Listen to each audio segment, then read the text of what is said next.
Another episode of Play Better Poker with LearnWPT. My name is Katie Stone. I'm a LearnWPT instructor, and today we have a very, very special treat. We have the end boss himself joining us, Darren Elias, four-time WPT Champion and WPT Player of the Decade. Thank you so much for being here with us today. Thanks for having me. We are down in beautiful sunny Florida at the Seminole Hard Rock for the WPT Poker Showdown. Darren is here for a few tournaments. You played the 50K. The main is this weekend. There's a nice 2,200 today. How have things been going so far? Well, played the 50K yesterday, no success, but still a lot of good tournaments on the schedule with 2K today, main event the next day, and then there's a 25K high roller and a 5K, so busy week. We love seeing you in those high rollers. Do you like playing them? Yeah, the high rollers are definitely a different breed of tournament, different style. You're playing mostly professionals, and you have to be theoretically sound in those tournaments where sometimes in the smaller tournaments, kind of like anything goes and it's more exploitative play, but in the high rollers, you need to know your stuff. Yeah, that's one of the things that I noticed about, coming down to Florida quite a bit for the World Poker Tour. These high rollers are kind of special. I think they're kind of special. They run a lot of really amazing saddies. And kind of feeder saddies too. So there's big, 5K saddies, but then there's also smaller $500 saddies. Did you even know that they had those into the? I didn't know how they went that small, but I did know that some players that qualify for a $50,000 tournament from for $500. Yeah, that's amazing. And anytime players are able to take a shot at a bigger tournament like that, that's fun. I think that's exciting. For them and for everyone else in the field. For sure, for the players too, because when they can come to Florida versus Vegas, where it might be a little bit more of a shark-infested pool, so to speak. I think Florida is kind of known for being able to get some of the more recreational players in, partly because of all the saddies that they do run. But it's got to be nice for guys like you because it's new faces, fun players, and not what you would expect. Yeah, I think value-wise, Florida hosts the best high roller 25K, 50K. There it is. That's what we. Especially someone like me, I don't travel a lot internationally, so Florida, I always try to make a stop here for these tournaments. So what you're saying is, if you are playing your very first high roller, Florida is where to be. Absolutely. Come on down. Okay, that'll be mine. That'll be mine one day. So confession, one of my kind of goals in creating this show was to get to talk to the guys like you. You are obviously one of poker's biggest superstars, and of course one of the mainstay faces on the World Poker Tour. There's no one who has won more than you, and for me personally, it's fascinating because it is such a difficult feat to accomplish. Number one, to win a poker tournament. But then to just consistently do it over and over. And, we have all been, and when I say we, I mean the poker community, we've been watching you do this throughout, Player of the Decade. Last 10 years, you've been performing at this incredibly high level. And, one of my goals with the show was to really understand your journey and understand, where you started, what kinds of things occurred to you in the middle, and as you reflect on your most recent win, because you had a pretty recent fourth win at the HyperX Esports Arena, what's changed for you? The show is also to help people realize that there is no clear path from point A to point B. I think a lot of recreational players and people new to poker really kind of look for a checklist or something that is a sure system that says, okay, if you do this for a few months or you do this for a year, you'll be at a certain level, but that's not really how it is. It's highly individual, it's a long process, and that's why I think you're such a great person to talk about your journey, because it couldn't have been tough. You face the toughest poker players in the world on a daily basis. And you continually do it with seemingly a lot of ease and confidence. Talk about, in the beginning, when you won your first championship, what did that make you feel as a player? You know, how many years were you playing poker kind of full time at that point? And what did that first big win do for you as a person and a player? Yeah, when I won Borgata, I think that was 2013, and like as a person, when you finally win that major tournament like that, it wasn't like ecstasy or happiness I felt as much as relief. Like, oh, I finally did it, like almost to get the monkey off your back and win it. I had been to a couple major final tables before and gotten third or fifth, and you never want to be the guy who always gets third or fifth. So it was more relief than anything I felt. And at that point, I had been playing professionally since I was like 17 or 18 years old, but mostly online, and I had a lot of success in online tournaments, but not so much in the live arena. So kind of making that transition from an online player to a live player was something I struggled with at first, and kind of took a couple of years to make the necessary adjustments, because it's a much different game, online and live poker. So that was kind of my process leading up to that tournament. And then after 2013, things started to connect, and I had better results in live. That's pretty. I don't think I ever knew that you. I mean, I knew that you are rooted in online, but I don't think I ever knew that you like actually not struggled, but you know, had a little bit of a transition. I just always think, you know, it's just natural for you. You just naturally look like this at the table all the time. No, I think in 2009, when I first started playing live, I went on a stretch of something like 50 or 60 tournaments without cashing. Oh. So I was just showing up and losing. And it took some time How to kind of... fun must that have been? Yeah. It's tough when you've only played online. It's a slower game live, and you're used to playing 8 tables, and it's hyper aggressive. And especially too, in live poker, there's more information, so people see what you are, and if you're a young kid with headphones raising every hand, they're not going to give you as much credit for big hands and scenarios like that. And it's very much what you see is what you get. I look like a kid who was going to try to bluff every hand, and I was losing. Yeah.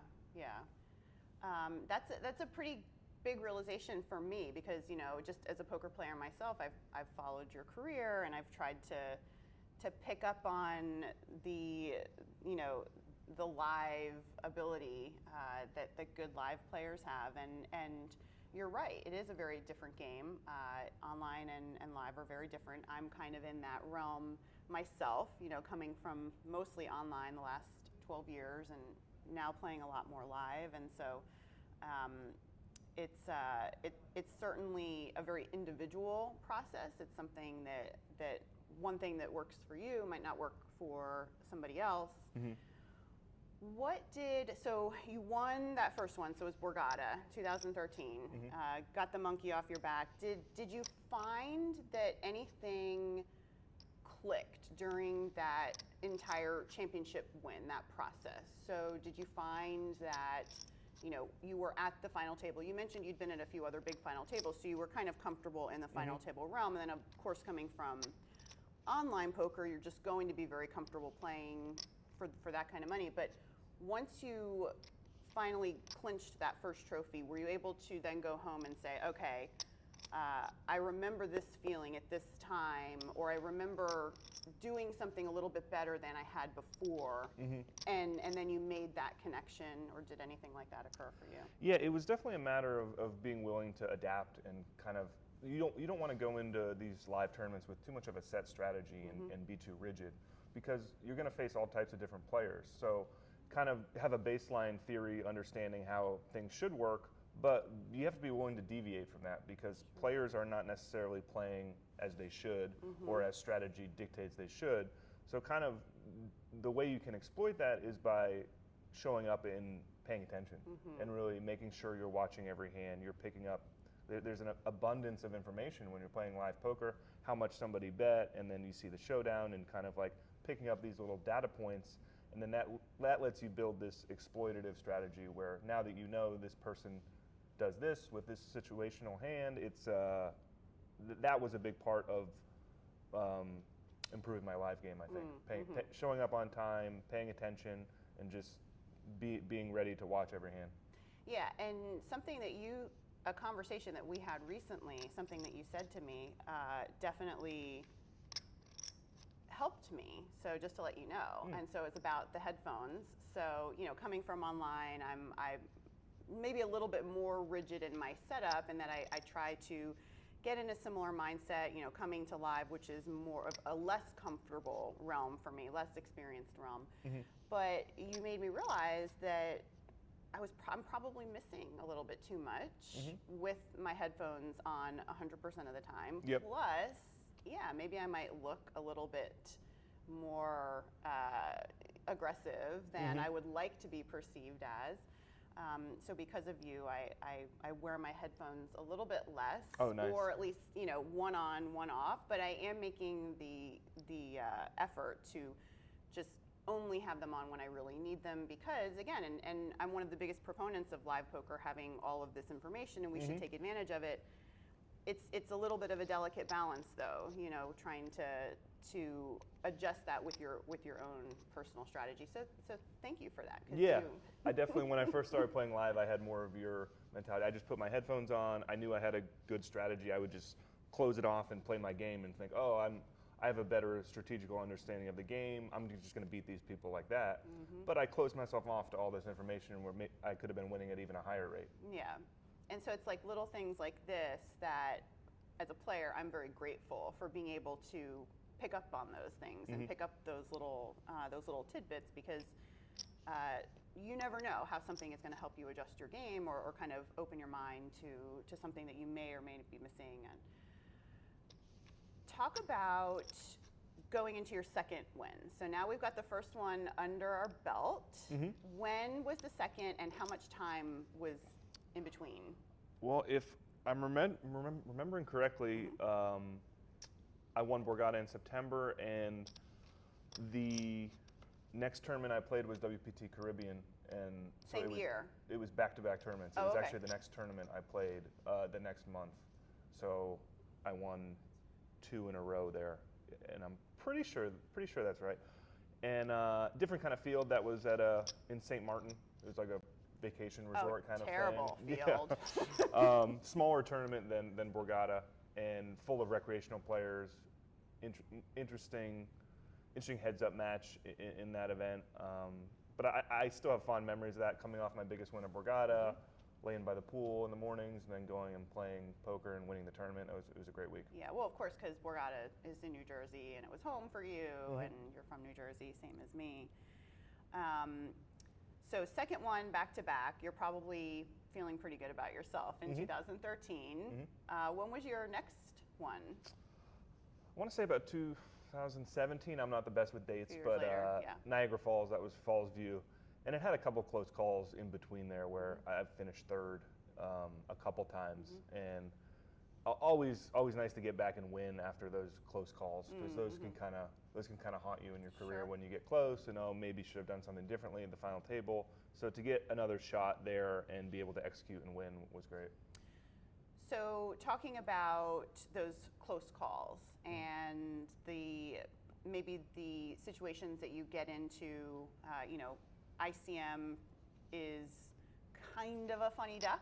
It's one of my favorite topics to discuss.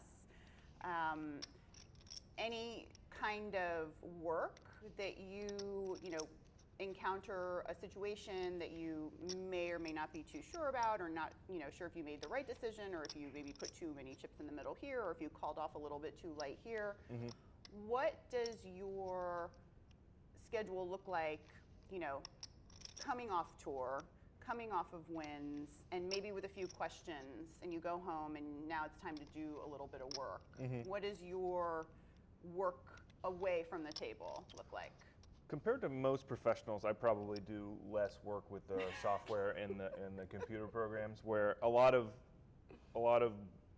the work I do is intuitive, where I know a spot might be close, and maybe I'll ask another player what he thinks.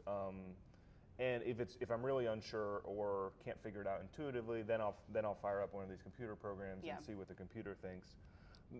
The issue with those programs is they're all based on playing themselves. So it's 2 high-level computers essentially playing against each other, and you're looking at the results. So if you're playing against people who don't play like those computers, those results aren't necessarily accurate or should be applied to the game directly. 100% of the time, they shouldn't be applied 100% Yeah, of so the time. I think it's good to understand the ideas and the theory, but be willing to deviate when you see this person is playing a range that is not what the computer would play, so I need to play differently. Sure. So recognizing those spots, and I'd say I'm doing maybe 3 to 5 hours of work with that kind of computer program a week, something like that. But I'm not one of those guys who's grinding 6-8 hours a day doing these simulations. Talking about the software that Darren uses, a lot of professionals use some high-level training software, and there's different programs out there. WPT GTO Trainer is what LearnWPT has, and it's kind of bundles all of those results into an easily replicatable format so that players can kind of get reps in. It presents them little puzzles and essentially trains them on the scenarios that we see quite often, and helps them. It's something that they can recognize immediately and then put to use in game. And the reason we recommend 25 hands a day for people to just kind of get reps in. But the reason I like those, I like working with that trainer is just because it's very simple. It's very easy. I find that if I don't have help with those other programs, I will make mistakes, which affects the output, which can kind of mess with your brain a little bit, and not really trying to mess with my brain at this point. And so this is one of I'm not sure if you've ever tried the GTO Trainer, but it is very helpful. So definitely recommend players to give that a try. Yeah, I think that stuff's great, and it's funny to think how far the game has evolved. From when I first started playing, we didn't know. We were just kind of guessing. So you play a big hand in a tournament and you're not sure how you played it. You ask your friends and everyone kind of gives you their opinion and they're guessing. Now it's almost like checking your math homework, where you look in the back of the book, did I do it right? Yeah. It's a little bit more like that. And I think players, it is good to look at these results and get the reps in, like you said, but not take the solver results as gospel, because there are different factors in play, and you have to be honest with what actually happened in that hand, your opponent's range, in that situation, and it doesn't always look like the solver. Yeah, and I think that's clearly something that you are one of the best at doing, is taking the baseline and then understanding that you are in the live realm and how that applies to the actual poker tournament that you're playing. Third win, what was your third win? Niagara Falls, that was, I want to say 2017. Great tournament up there. I always like going to Falls View, 5,000 buy-in, and made it to the final table with some professionals, a tough final table, and I think I won for about 400,000. So that was my third WPT win, which tied me with a number of players for most titles. Did that light a fire at all? Like once you got to 3, because there are quite a few players with 3, right? There's Alti has 3. I'm not sure if there's any others with 3. Yeah, there's a big group, and most of them are kind of the older, like Gus Hansen maybe, Carlos Mortensen, those kind of guys have a lot of titles from 10, 15 years ago. Yeah, but once you got to 3, did you think of anything like, okay, now I want to get 4 and it would be the best, or? I mean, I always want to. I don't set like specific goals like that, but it is cool to do something that nobody else has done, and that is a feat I'm proud of, but not something where I kind of set the goal. But I mean, it's something on my mind. Well, you might set the goal because Alti's coming after you for 4, so you better get to 5. Yeah. There's a lot of guys with 3 that play a lot, so it's they're on my tail. They're on your heels too. Yeah, you got to keep playing. So 4th win was the most recent win, and that was at HyperX Sports Arena. Yeah, that was the Aria Bobby Baldwin Classic, I think they called it, $10,000 tournament in Vegas during the summer. That was in May, I think, maybe 2018 or 19, I'm not sure. But amazing week there. That was a good event where I won this tournament at Aria and then got directly into the TOC and finished 3rd. So that was kind of a hectic week of just playing deep runs at Aria, running well, playing well. So that was fun. Sounds amazing. It kind of sounds like a dream scenario. We had you had a few interesting hands from that tournament. 2 hands in particular that I messaged you and I was like, let me know. I was watching the entire final table coverage again just to see if there were any interesting hands to talk about. And I, messaged you. I'm like, let me know if there's any. And you right away, you were like, yes, there were a couple interesting hands. Yeah, there was a lot of chips involved with one of them. One of the hands was three-handed, and that was an interesting hand because of how many chips went into the middle. And this is, very interesting. Again, ICM is in play, Yep. three-handed, huge poker tournament. Take us through kind of what was going on with this. Yeah, if you're a fan of ICM, this is definitely at play here, where I'm chip leader, three-handed, and they have about even stacks, so they are kind of incentivized to outlast each other. And I'm sure I don't know the exact payouts, but I'm sure there's something like $100,000, $150,000 pay jump between second and third. So knowing that, I can open a lot of hands, play aggressively, put a lot of pressure on them. Opening the button here, and Joe 3-bets me from the big blind. And with ICM in general, to massively simplify it, it's good to be the aggressor. You don't want to be the one calling off your stack. And sometimes the best hands to select for pre-flop plays, like this here where I 4-bet all in, are these suited wheel aces, where ace-2 suited, ace-5 suited. Something we've kind of known for a while and computers have confirmed is if you are going to make one of these big moves, you would like to have a hand like this, which has good to have equity. an ace. Yeah, and when you get snap called here by pocket kings, you still have You still have a little 30% or some hope here. Or when you get snap called by ace queen suited, which I never even actually looked at the computer if his hand is supposed to call or not, because in ICM scenarios, you're often calling very tight in these spots where you don't want to be calling off your stack with another player there or shorter. Joe's ready to go here and just puts in the money. Yeah. And I was lucky enough here to hit a deuce on the flop, I believe. Yeah. But that's something that's important, I think, for players or recreational players watching is when you get to these big final tables and big stage, you can't be afraid to look stupid. Sure. Or worried about what people think of your play. That can make you easier to play against. So stick with what got you there. Try to remain fearless in these spots and play your game regardless of the stage or who's watching or whose money you're playing with, even if you have stakers and investors. Just be willing to make these sorts of plays. Yeah, I loved this hand exactly for that reason. This kind of is a great portrait of, not just your career, but of what it takes to really compete at this level, and knowing that you are correct in doing something and being able to make the move in game, I think is one of the biggest areas that we see the difference between a player like you and a recreational player. Yeah, and you have to understand you're never going to be 100% positive this is the right play in difficult spots versus good players, but you're doing the best you can with the information you have and using your intuitive nature to make the best play. And you're not always going to get it perfect, but be willing to have faith in your decision-making process and go with it. And be willing to make a mistake. Absolutely. So that you are able to improve and learn from that hand for the next time. So we've got another fun hand that took place while you guys were heads up. And this is interesting too because you were heads up with a friend of yours and somebody who I think actually you teach, or you were coaching Kitty for a while too. I think I've seen from Twitter before that you guys have a coaching relationship. Yeah, at this time I didn't really know her. Later she sought me out for coaching, but at this point she was just an opponent, and I wasn't too familiar with her personal situation. But she was a tough heads-up opponent, and this hand in particular, kind of some adjustments that I made from an exploitative perspective where she was limping the button quite a bit and probably limping with some hands she should have been raising, I would say. So limping a lot of... Based on the stack depth.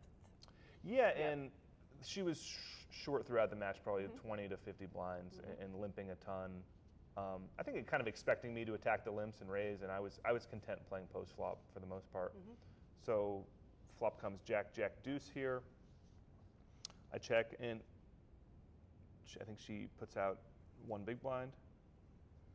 I think 9 deuce here, good enough to get some value with a raise, and you get some protection too from her weakest stabs, which will fold and you deny her equity. So I think raising here has a couple merits to it. One interesting thing is most players here would not have a lot of ace highs, where she actually has ace 5 here. We can't see her card, but because of how she was building her limping range, I thought she probably has more ace highs than most. So that's something to think about. Our hand here on the turn, not really strong enough to continue for value again on this turn. But on the river, when she checks back, the river kind of thinks she's trying to get to showdown. Most pocket pairs, I think she would raise pre-flop. Like I don't think we're going to see like pocket 8s here in a limp pot. So putting her range, hands that call the raise on the flop, that don't bet the turn, mostly ace highs and maybe some king highs, but kind of targeting the ace high class of hands here with this value bet on the river. Assuming she's going to bet a jack on the turn most of the time. For protection, there's a few backdoor straight draws, backdoor flush draws that came in. And also you expect her to bet most of her bluffs on the turn, like something like 9-10 suited that might have floated the flop, probably going to bet on the turn and try to win it and not go to showdown. So kind of picking up information on the turn when she checks back, she is trying to get to showdown is my read. And we are sometimes going to get called here by a better hand and value cut ourselves. Like she could easily have ace 6 or ace 4 or something, just like ace 5, and we're going to have the worst hand. But she ends up putting in a raise here, which makes it. She time banks. What were you, like right here, what are you thinking as she's time banking? Do you kind of remember what you were thinking at that point? Or? I remember being surprised that I was going to face a raise here, and it's a very narrow range of hands that would play this hand like that. She's basically representing flushes, where she has to have a flush and probably a high flush, where I think most lower combinations of diamonds would bet on the turn and try to win it. So maybe she did have the ace of diamonds. We can't see that, but she did have the ace of diamonds. Yeah, I guess we see it now. So she does have the nut diamond blocker, which makes sense. And she's kind of representing, I have ace high diamonds then. Meaning and you cannot have any kind of ace of diamonds, right? Yeah. One thing we're against her, although she limps a lot on the button, I don't know if she would limp hands as strong as like ace 10 of diamonds or ace queen of diamonds. So now it's fewer combinations where it has to be like lower ace x of diamonds. And just try and take it in here and see if I can pick up anything physically while I'm tanking. This is a big spot. We're playing for a lot of money. So you are looking for that. You are looking to see if you can pick up any physical tells, from your opponent in a big spot like this. Absolutely, a spot like this where it's very binary, where she's either bluffing or she has a very good hand, and definitely looking at breathing, pulse, that kind of thing.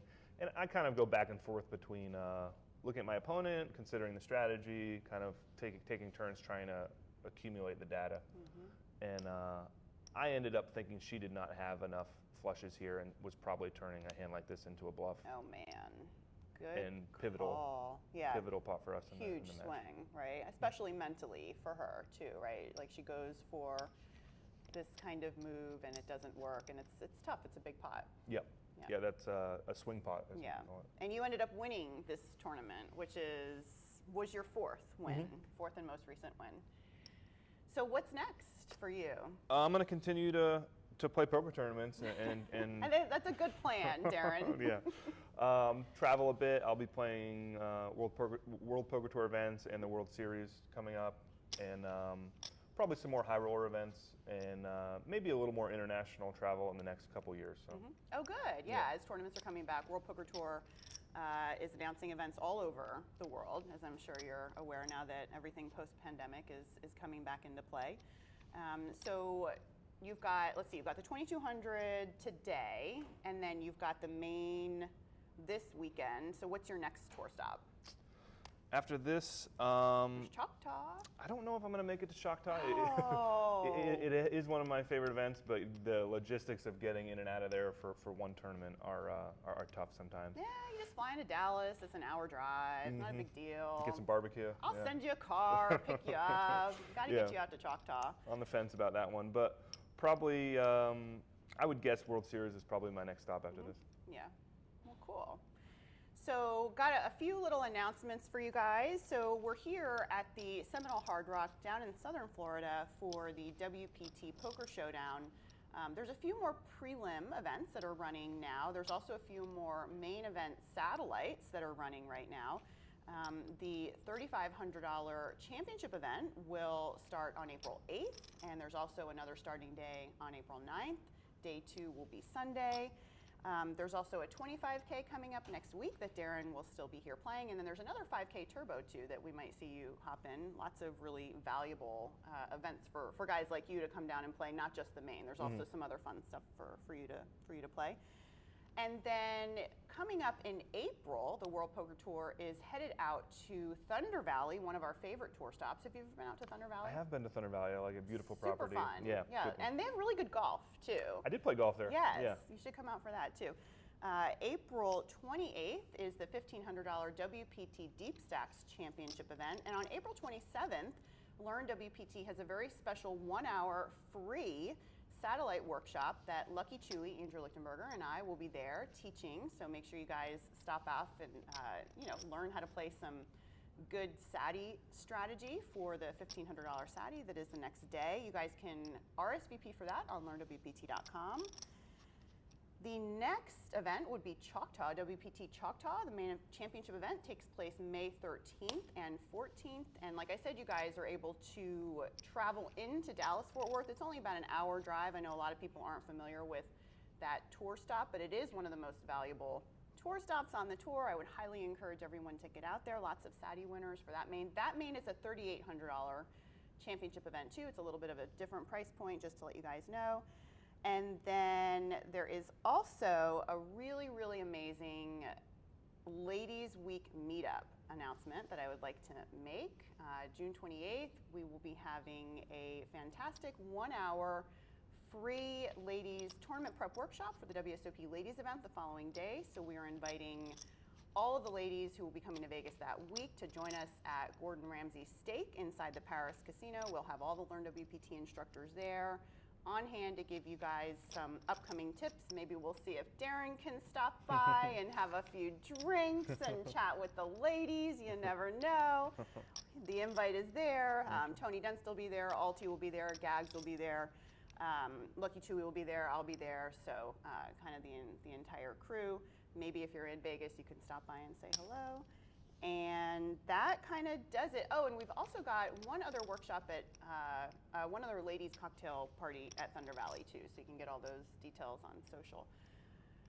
I think that does it. Anything else you want to say? Any shout outs? Or give a shout out to your girls. Shout out to Cora Taylor. I mean, I don't know if Yeah. they'll see this, but yeah, maybe they'll be in the ladies' workshops one day. Yes, they will. Darren is a girl dad. I've got a 6-year-old little boy. Darren's got 2 little girls, and so one of the things I've enjoyed most about my poker career is watching, all of the poker players also become parents, and I'm very excited for these poker kids that are growing up. Yeah, it's going to be interesting. Being taught by the badlers that the poker players are.